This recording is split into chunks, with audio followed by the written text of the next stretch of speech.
Omar, ¿qué tiene para contarnos?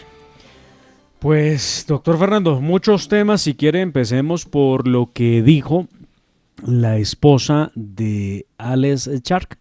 La gente estaba esperando que ella se pronunciara, que dijera alguna cosa respecto de esta situación tan difícil, tan incómoda para su familia, y lo ha hecho de forma categórica y clara. Aquí la podemos escuchar. Aquí está la esposa de Alex Chark refiriéndose a todo este escándalo que sale ahora con ocasión de unas declaraciones que, como le hemos dicho ya antes aquí, son refritas, porque esto ya lo había dicho doña Aida Merlano. Dicen que al pasado pisado y al presente de frente, y así debe ser. Yo por eso quiero contarles que toda esta información que ha salido últimamente no es nueva para mí y no es nueva para mi familia. Es una información vieja, pero sobre todo superada. Yo entiendo que en las campañas políticas salen muchos temas, sale mucha información. Y yo sé, porque esta no es mi primera campaña política, yo sé cómo funciona esto. Sin embargo, hay un tema que debe ser intocable, que es la familia. Pues de esta manera, doña Katia, la esposa del señor Alejandro Chark, pues dejó de guardar el silencio que había tenido durante los últimos días después de conocerse las revelaciones de nuevo de Aida Merlano, para dejar claro que este es un tema personal que ya fue debatido en familia, que es un asunto que ya se había superado como corresponde en familia y que por lo mismo no había que volver a ahondar en él. Simplemente que lo grave era pues el ataque a la conformación de ese núcleo familiar por cuenta de esas declaraciones, pero que ya, como ella lo ha dicho, el pasado pisado. De esa forma da por superado el hecho de Aida Merlano. Muy bien. Queda clara cuál es su posición, una posición muy noble, muy firme. La señora de Alex Chark tiene para nosotros toda la respetabilidad de una gran dama. Y por otra parte tenemos el caso del señor Gustavo Petro, que nos ha dado mucho de qué hablar por cuenta de los malos tragos que se tomó el señor Petro. Y es que él ha dicho respecto de lo que pasó, doctor Fernando, este hombre cree que es el único que ha viajado en un avión y que seguramente ha viajado de Europa a Colombia. Y le ha dicho que, pues que todo tiene que ver con que le cayó mal un trago, porque seguro tiene también que ver con el tema del cambio de horario, y escribió en su cuenta de Twitter: es verdad que con el cansancio del viaje a Europa y el cambio de horario me cayó mal un trago. Óigase bien, un trago que me tomé antes del acto de Girardot en una reunión previa. Le pido excusas a quienes asistieron al acto, que quise cumplir a pesar de mi cansancio. Un trago pero de absenta tuvo que ser, porque o sea, un trago no produce semejante borrachera. Un trago sí, el último. Sí, señor. El último trago que uno se toma le produce esos efectos. En todo caso, Gustavo Petro le debe una explicación a sus oyentes. Borracho en un acto público de campaña. Era lo que nos faltaba. Además de peligroso, además de populista, además de demagogo borracho. Bueno. Y doctor nos Fernando, debe la explicación respecto de qué quería decir con que esperaba que de nuevo se alzaran las banderas rojas en Girardot. eso le iba a decir, Demar, porque listo, le hemos puesto mucho cuidado a la forma, que claramente está muy mal, pero el fondo también, o sea, se refería a las banderas rojas, no creo que del Partido Liberal, porque Petro liberal no es. Bueno, pero vamos para allá. Vamos para allá. Le respondió la senadora María Fernanda Cabal a Petro que los borrachos decían la verdad. Entonces, no sé. Porque a propósito de eso, Yair, nos cuentan al oído que puede haber conversaciones entre la Colombia humana y el expresidente César Gaviria. Gravísimo, eso sería gravísimo, porque si algo le hace falta al pacto histórico es, digamos, la institucionalidad de un partido tradicional y la maquinaria que es innegable que la tiene el Partido Liberal. Y la tiene muy difícil el señor Gaviria, que yo creo que sin comulgar con Petro, porque es que recordemos de todas maneras que el presidente César Gaviria fue el artífice de la apertura económica, ¿no? Digamos que uno puede tener muchos reparos frente a Gaviria, pero comunista no es, eso sí está claro. Digamos que las fuerzas internas de su partido son las que lo están llevando a tomar esa decisión, porque recordemos que Luis Fernando Velasco se fue con el pacto histórico. Un sector importante de las bases liberales también se fue con el pacto histórico. Entonces, en última, si Gaviria toma una decisión diferente, puede estar causando la atomización o la explosión del partido. Bueno, pero Petro va a Girardot, que es uno de los bastiones, o ha sido siempre uno de los bastiones del Partido Liberal, y entonces allá posa de liberal. Él posa de lo que corresponda. Él no tiene ningún reato de conciencia en ningún sentido. Él es lo que convenga que sea. Entonces es la hora de hacer populismo liberal y de gritar viva el Partido Liberal, viva el Partido Liberal, viva el Partido Liberal. ¿Se acuerdan de esa trilogía de vivas? Él es capaz de eso y de mucho más. Él es capaz de cualquier cosa.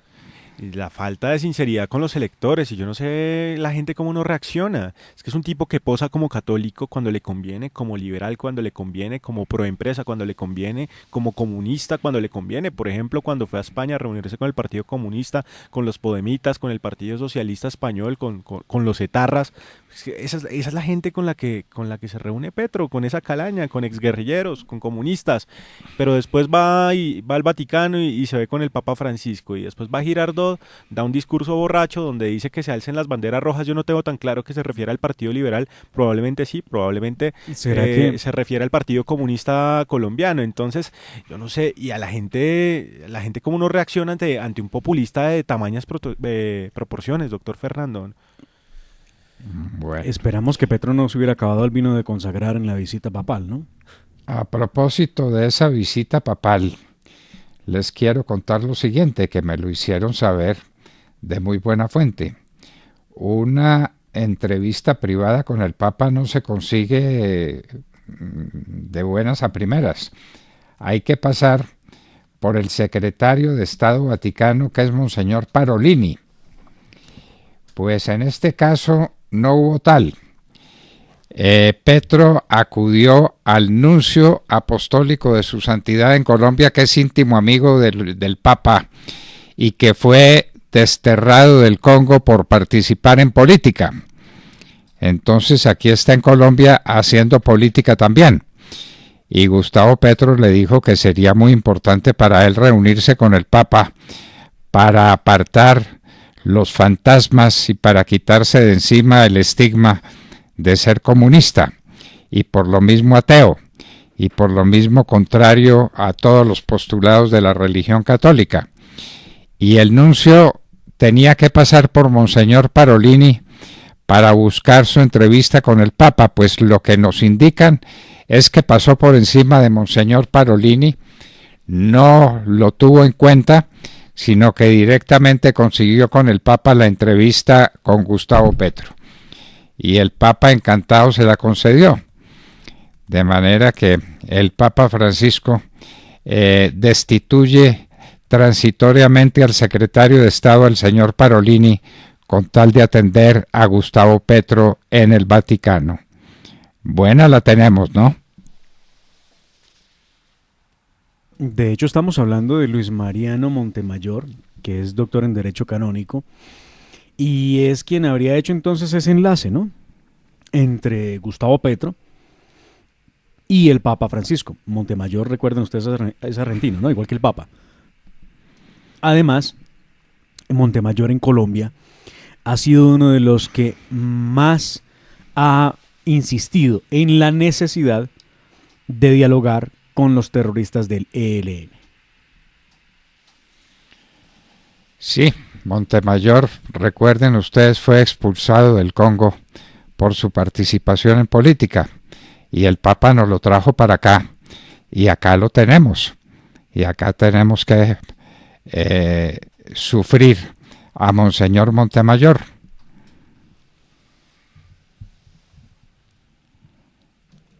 Muy bien. Ahora, Un problema tenemos en estos momentos, doctor Fernando, Yair, y tiene que ver con el precio de los alimentos en Colombia, el tema de la inflación. Las últimas noticias no son mejores que las que hemos recibido en las últimas semanas respecto de si va mejorando o no va mejorando el tema de la canasta familiar. Lo cierto es que hoy lo que más preocupa a los colombianos es de dónde el dinero para poder comprar la carne, el pollo, el pescado y la papa, que son los principales alimentos que más han subido en un momento en el que tenemos que la inflación en enero sobrepasó el pronóstico y casi que llegó al 7% anual. Aquí la preocupación es grande porque la pregunta es ¿de dónde vamos a tener capacidad los colombianos si el nuevo gobierno que se posesione desde el 7 de agosto lo primero que hace es proponernos una reforma tributaria que signifique más impuestos para los ciudadanos? Y Demar, no solo es la inflación, sino que algo de lo que se habla poco y es la devaluación del peso. Resulta que la revista británica de finanzas, The Economist, acaba de publicar el índice Big Mac, ¿no? Con el que calculan con el valor de la hamburguesa qué tal ha sido la devaluación de las monedas locales. Colombia tiene la moneda más devaluada de América Latina, una devaluación para diciembre del año 2021, escuchen bien, del 43,5% frente al dólar. Claro, eso le viene muy bien a los exportadores, pero le viene muy mal a los importadores y a la clase media y a la clase baja, que a la hora de adquirir productos, no sé, como un computador, un celular, un automóvil, pues ven los precios totalmente inalcanzables. Entonces, no solo la inflación, sino además la devaluación del peso, que reitero, es la moneda más devaluada de toda América Latina. Bueno, eso pues recuerde que la inflación para los pobres supera el 8%, porque para los pobres la canasta familiar, en la canasta familiar tiene una incidencia fundamental el precio de los alimentos. Entonces para los pobres la inflación es de más del 8%. Todo eso lo aprovecha Petro, ¿no? En el discurso que le oí, porque me tomé el trabajo de escucharlo, decía que esa inflación era inaceptable y que cuando él fuera presidente de la República eso no se iría a presentar. De manera que va a gastar, a gastar y a gastar. A gastar en pensiones de jubilación sin cotizaciones, a gastar en educación gratuita para todos, a gastar en salud gratuita para todos. Gaste y gaste y gaste, pero no habrá inflación, no habrá aumento en los precios. La gente lo tiene que tomar en serio. Eso es simplemente es una payasada. Y va a poner a funcionar la maquinita, la impresora de billetes.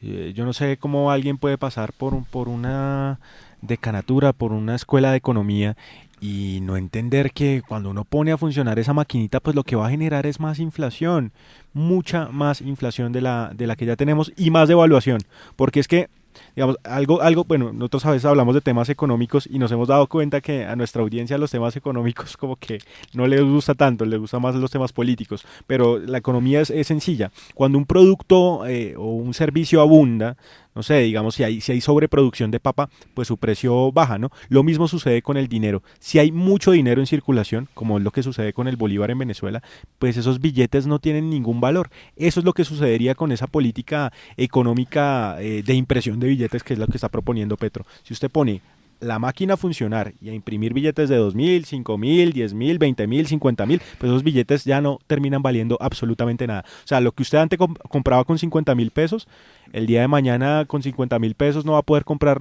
ni 2.000 de pan, ¿no? Un poco como haciendo esa... No, ya es preocupante con muchos productos básicos. El tema de la papa es realmente muy fuerte. Ayer Corabastos reportó un importante ingreso de alimentos a la central mayorista de Colombia. Esto supone que algunos de los precios en la canasta pueden bajar de precio porque hay una importante demanda de ellos, pero en el tema de la papa no es igual. La papa sigue siendo un producto que la libra sobrepasa los 4.000 pesos, lo que tienen pues muy preocupadas a las amas de casa, siendo este uno de los alimentos que más se utiliza en el consumo diario en Colombia. Y recordemos desde dónde viene eso, Demar, pues desde el paro nacional. Recordemos que los insumos, resulta que los fertilizantes, los venenos en contra de las plagas que azotan los cultivos, todos esos materiales, o la gran mayoría de esos materiales, de esos insumos, son importados. Y claro, cuando bloquearon el puerto de Buenaventura, cuando bloquearon las vías nacionales, pues la carestía fue altísima. Esos precios subieron y jamás volvieron a bajar.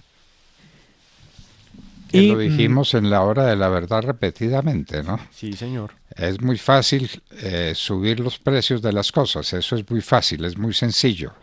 Vuélvalos a bajar. No, es imposible bajarlos. Hoy, por ejemplo, les decía yo, un bulto de 50 kilogramos de papa R12 está costando 150.000 pesos y la papa sabanera por bulto de 50 kilogramos tiene un precio de 160.000 pesos. Ya si usted ve el menudeo, se va a encontrar con un panorama muy difícil. Hay inclusive, por ejemplo, el tema de la criolla está sobre la libra, sobre 4.200 pesos, lo que es realmente muy, pero muy caro para el comprador y para las familias que hacen uso de este alimento. Quiero contarles que nos chismosean al oído que están buscando el culpable dentro de la campaña de Gustavo Petro de quién fue al que se le ocurrió darle un traguito de un reconocido whisky al candidato de la Colombia Humana. Entre antes de ayer y ayer hubo la búsqueda de ese culpable. Pues pareciera que lo encontraron y las culpas recaen sobre quien lo acompaña a todos los actos y lo graba con mucha pasión. No me diga que Bolívar. Pues eso es lo que están diciendo. Inclusive se dice que el asesor español que acompaña a Gustavo Petro, su gurú de campaña, le reclamó porque pues, no podía tomarse un trago antes de un evento sin saber cómo le podía haber caído el trago, fuera uno o fueran varios, aunque ya la gente en redes dice que si una persona se toma un trago y queda en estado de alicoramiento es porque ya está suficientemente mal con el tema del consumo de licor, y que su esposa Verónica Alcocer y que sus hijos le dijeron, por favor, ¿cómo fue hacer eso? Temen en la campaña que esto afecte negativamente la imagen de Gustavo Petro, que habrá que decirlo, es el único que hoy tiene en Colombia el 27% de favorabilidad en la intención del voto. De María, ¿hay certeza de que solo haya sido licor? Pues, pregunto.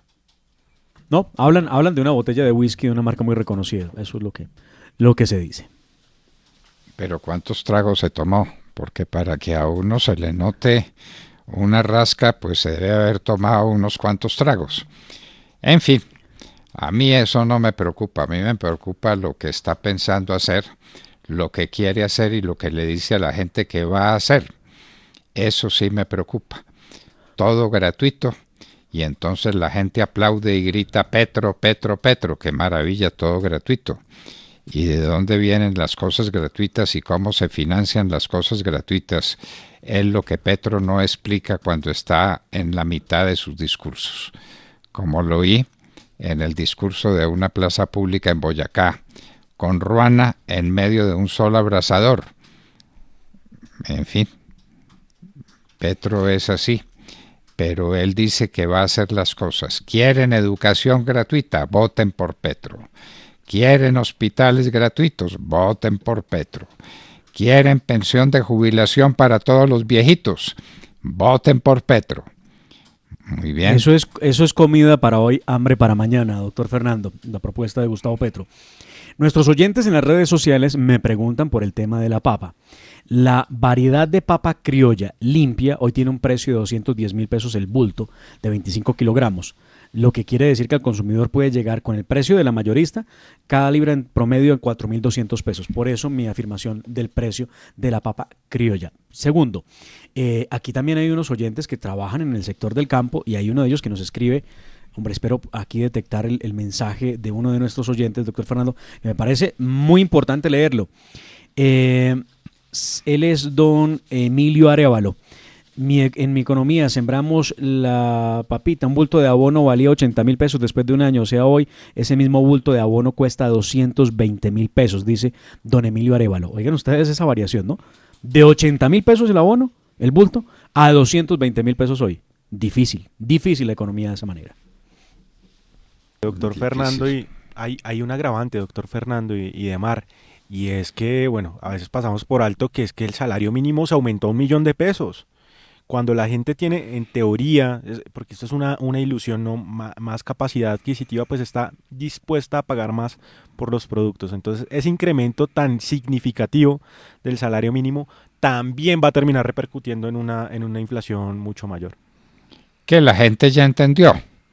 Yo veía a una viejita a quien le hacían un reportaje por una cadena de televisión y decía, ¿y qué nos sacamos con el aumento del salario mínimo si los precios de las cosas han subido más?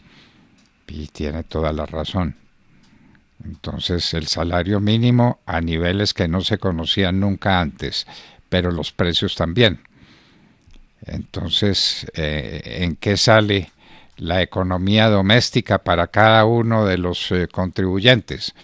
Pues sale en que no le hicieron aumento de salario mínimo, o que se lo hicieron muy por debajo de lo que dijeron.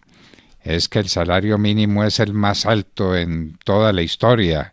El salario mínimo muestra la generosidad del gobierno y del presidente Iván Duque. Claro, pero los aumentos en los precios se comen el salario mínimo. Entonces, ¿en qué quedamos? Esa es una realidad, doctor Fernando, claro. Ya se pagó el primer salario del año, ¿no? El de enero. Y la gente vio cómo llegó en su chequecito, llegó en su cuenta, pues el 1.000.000 de pesos del salario mínimo. Una cosa que emociona mucho. Pero cuando van al mercado, pues se encuentran con la triste realidad que les está costando mucho más la comida. Así que lo que se ganaron en el aumento se está yendo por entre las manos con la compra de los productos para poder vivir. Hablo de los productos básicos en la canasta. Vamos a ver si hay alguna intervención de parte del Estado con este tema de control de precios para ver si de alguna manera logran bajar los precios, que es muy difícil, porque una vez suben, doctor Fernando, no hay posibilidad de verlos bajar. Y el control de precios sí que es una medida bien peligrosa y bien difícil sí, de desarrollar. Yo digo, voy a controlar los precios y entonces lo digo y entonces aplausos y entonces prohíbo que los precios suban de tanto. Vaya, ejecute esa norma. Vaya, y vaya, dígale al empresario que no le va a subir los precios cuando le están subiendo los insumos. Entonces tiene que bajarle también los precios a los insumos. Y entonces, ¿cómo lo baja? Lo baja bajando el precio del dólar, por ejemplo. ¿Y cómo se baja el precio del dólar? Es que la economía tiene su lógica. La economía es implacable. Un ejemplo de eso, doctor Fernando, más o menos reciente, sucedió en Argentina. Pues sabemos que Argentina es un país socialista ahorita en cabeza de los Kirchner. Alberto Fernández, pues que en últimas es la mano derecha de Cristina Fernández. Lo que hicieron en Argentina cuando empezó la pandemia fue controlar el precio de los tapabocas y del alcohol. Porque es que resulta que, claro, pues todo el mundo estaba demandando, la demanda era altísima, la oferta no era tanta, entonces los precios obviamente subieron. Entonces dijeron, no se puede cobrar más de X cantidad de dinero. Entonces los empresarios lo que dijeron, bueno, listo, en esas condiciones no podemos producir porque no es rentable. O sea, al contrario, nos vamos en pérdidas. Entonces, pues dejaron de producir tapabocas y dejaron de producir alcohol. Y los precios, ¿qué sucedió con los precios? Pues terminaron subiendo aún más. Porque el Estado no se puede meter en ese tipo de cosas. O sea, son cosas que dictamina el mercado. Acá en Colombia, claro, también vimos eso, ¿no? Uno iba a comprar un tapabocas y la unidad de un tapabocas podía costar 2.000 o 3.000 pesos, pero rápidamente los costos bajaron porque el Estado en el caso colombiano no intervino, entonces muchas empresas vieron como una oportunidad la pandemia, empezaron a producir alcohol, incluso veíamos a la licorera de Cundinamarca, a la licorera de Antioquia produciendo alcohol antiséptico. Y pues ya la oferta fue tal que los precios volvieron a normalizarse e incluso hoy en día los precios son más bajos. Pero digamos que el mismo mercado soluciona ese tipo de problemas. Pero cuando el Estado entra a hacer control de precios, pues lo que genera es un problema mucho mayor. Esa es la eterna lección que la gente no quiere aprender. Y esa lección la hemos recibido en Colombia ¿cuántas veces? ¿Cuántas veces hubo control de precios en Colombia? Aquí había una superintendencia que se llamaba así, Superintendencia Nacional de Precios. ¿Cuál era su objetivo? Regular por vía de resolución administrativa los precios de los productos. Pues eso lo que daba lugar era a escasez enorme de ese producto o aumento en el precio por la vía del mercado irregular, del mercado subterráneo. La Superintendencia Nacional de Precios era un desastre y por eso la tuvieron que sacar del mapa. Primero esa superintendencia se llamaba de Regulación Económica y después se llamó Superintendencia Nacional de Precios y después desapareció porque se aprendió la lección de que la regulación de los precios por vía administrativa es una mala idea. Claro, y es que es muy ineficiente, doctor Fernando, porque el Estado, recordemos, el Estado al final termina siendo simplemente un actor en la economía. Están los consumidores, están las empresas, hay instituciones. El mercado es un sistema muy complejo de entender y como sistema funciona muy bien, pero cuando un solo actor trata de interpretar todos los demás actores del mercado y esa complejidad, pues no da abasto. Entonces, cuando el Estado trata de controlar los precios, digamos que interfiere de manera negativa porque el mercado tiene su propia manera de solucionar ese tipo de problemas. El Estado no tiene la capacidad de entender toda la complejidad del mercado. Entonces, por eso las economías más prósperas en el mundo son las economías más libres, en las que el Estado sí tiene alguna injerencia pequeña de pronto para regular tasas de interés, para colocar unas reglas de juego, ¿no? Los impuestos van a ser tantos, digamos que ese es el rol del Estado. Pero ya control de precios son medidas socialistas o keynesianas que han llevado a la quiebra a muchísimos países. Yo les hablaba a ustedes de Argentina, ahorita les ponía el ejemplo del tapabocas y del alcohol antiséptico, pero en Venezuela también hay control de precios, en Cuba también hay control de precios, en la Unión Soviética había control de precios, en Yugoslavia había control de precios. Todas esas economías fracasaron rotundamente y cada país que intente implementar esas medidas pues va a seguir haciéndolo porque es que el mercado es muy complejo de entender y el Estado no es capaz de entenderlo en toda su complejidad. No, sí lo entiende, lo que pasa es que cree que lo puede manejar y no es manejable. El sistema no es manejable a punta de resoluciones. Y mire, usted menciona a Cuba y menciona a Venezuela y pregunte cuáles son las tasas inflacionarias de Cuba y de Venezuela.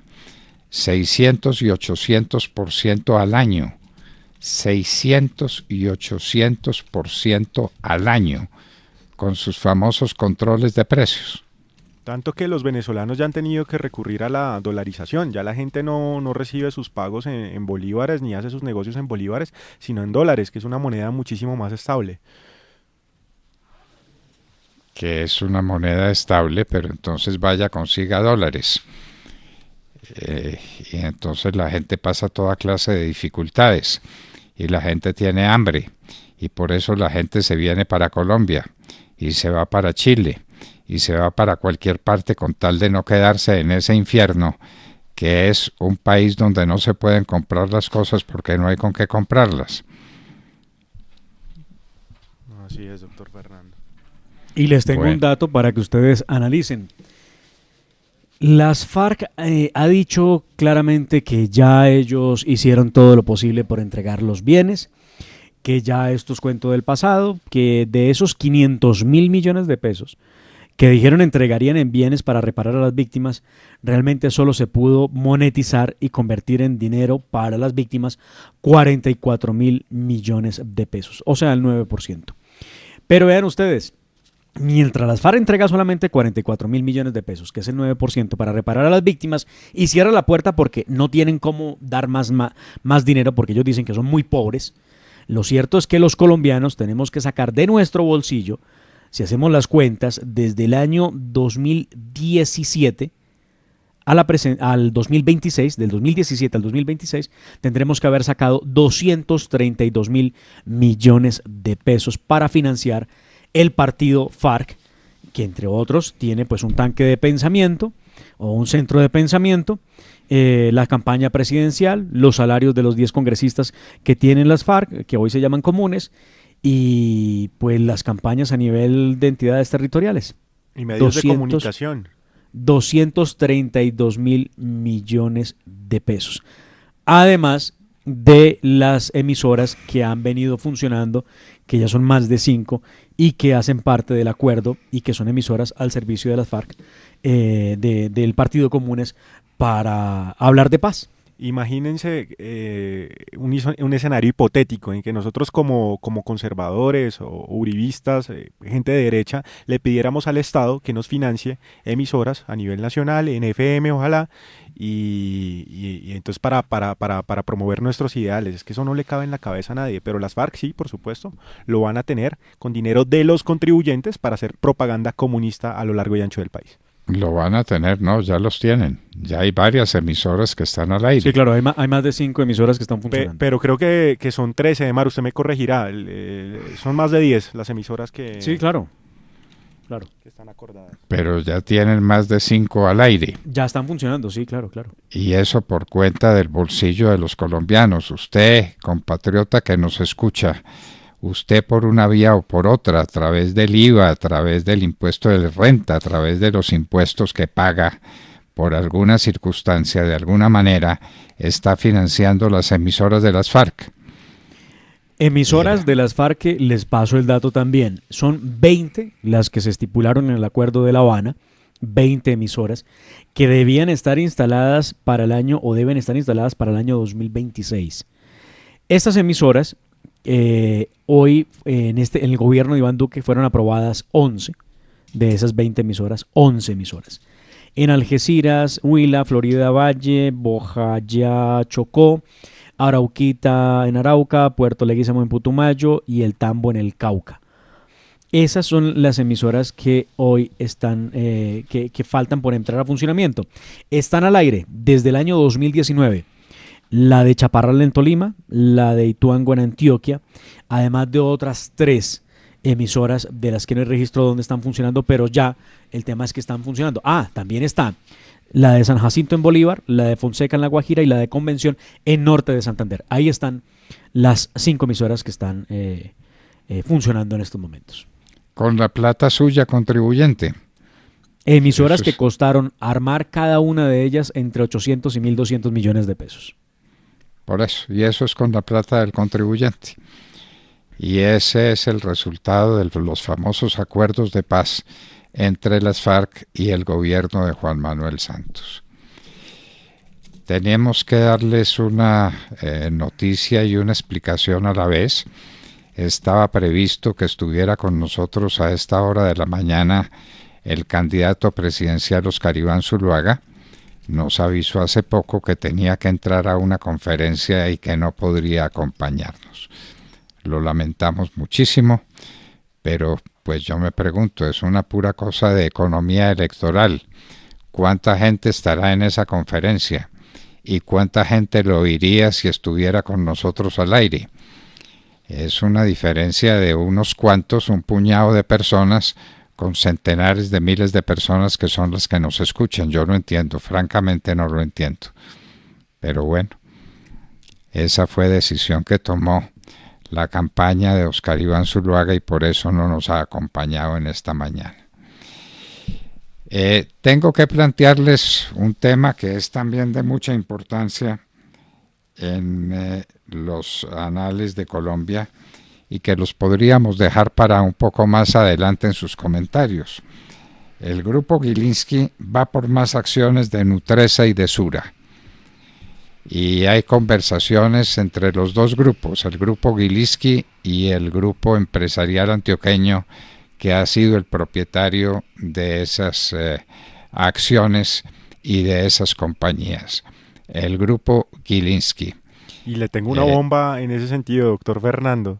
Los Gilinski no solo van por Nutresa, no solo van por Sura, sino que se estima que más o menos en unos 6 meses vayan por la adquisición mayoritaria de Bancolombia. Que fue por donde empezó el conflicto, ¿no? Así es, pero digamos que ya se ha vuelto una pelea casada entre el sindicato antioqueño y los Gilinski, que tienen muchísimo dinero, es la segunda familia más rica del país, después del doctor Luis Carlos Sarmiento Angulo, están los Gilinski. Luis Carlos. Sí, señor.